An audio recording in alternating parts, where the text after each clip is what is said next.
We're back again with our reading exercise today. The Complete Guide to Fossils and Fossil Collection by Triple H, Hermes House. Yup, Double H. The chapter for today is planning the trip for fossils hunting. Nearly every region has a geology or paleontology society, natural history club, local museums, history group, rock and minerals association, or similar organization. Both careful consideration and expert advice will help to ensure that the trip does not become a wasted opportunity. Regional and local groups undoubtedly offer enormous benefits to the keen but inexperienced fossil hunter. They can advise on turning in equipment likely finds and perhaps loan items and equipment such as tools and containers. There are also the benefits of shared experience and social interaction.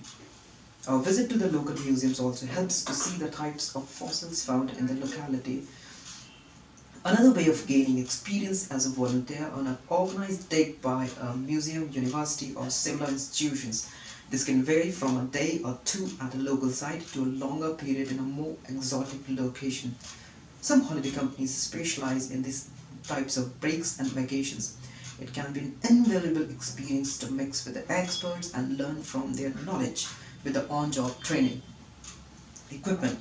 Proper preparation equipment makes fossil hunting infinitely more pleasurable and rewarding than when without these items. A collection of tools, bags, and other kit can be built up over time. It need not be expensive ordinary household.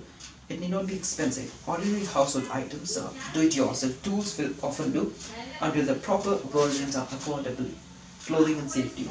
Warm, comfortable clothes that fit loosely and do not chafe are a must. People today are much less accustomed to spending all day outdoors with the sun or rain beating down. Several layers of shirt and jumpers plus a hooded waterproof jacket or coat are ideal. So are stout shoe or boots. Rocks are usually hard and sharp, so gloves are very important. Very important. A safety helmet or hard hat is obligatory in some situations and always helpful near tall rock faces. Sunglasses or peaked cap help to shield the eyes from glare, especially from light color shiny rocks. Goggles or visor protect the eyes from flying shots of rock while hammering. And a mobile phone is an excellent aid in case of accident or injury. Location and recording. Maps, local guidebooks, and fossils of mineral field identifiers are invaluable, usually in compact pocket form. A magnetic compass helps to locate the site in detail and coordinate the finds, for example, the direction of fossilized footprints. A field notebook with pencil and sharpener. A waterproof ink pen is necessary for notes and sketched records. Modern lightweight cameras are boon for point and shoot photographs of fossils. Field tools.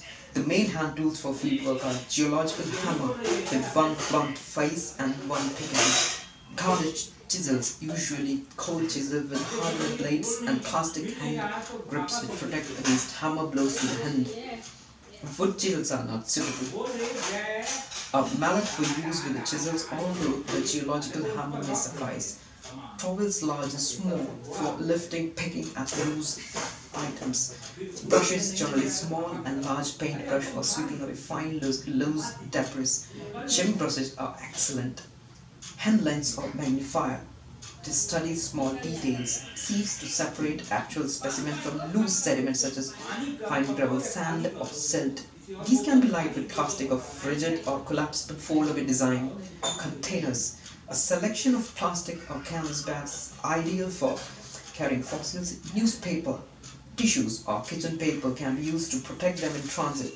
Smaller specimens are safest packed into lightweight, rigid, plastic-lidded containers such as sandwich boxes.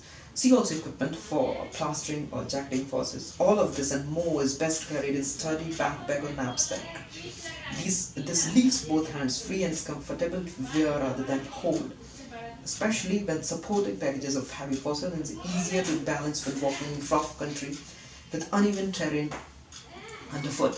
Photography and sketching. Some fossil hunters take a few quick snaps of their finds in situ but are later disappointed at the lack of clarity of the images.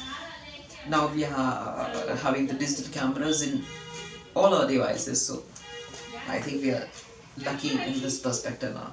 The undulating random surface of rocks and their often varied colors means that it can be difficult to make out shapes and objects. It is advised to take some photographs from directly above and others much lower viewpoints from several angles so that features can be identified by comparing these images. Shadows can be troublesome if they are from harsh flash low sun, but equally lack of shadows when the sun is overhead also results in lack of definition. Many local museums display fossils excavated from the surrounding region. Staff are often willing to advise on the origins of particular specimens, which can help in the planning of a field trip to the local area. So that was all from my side today. This brings an end to the lecture exercise. There you go. All the best.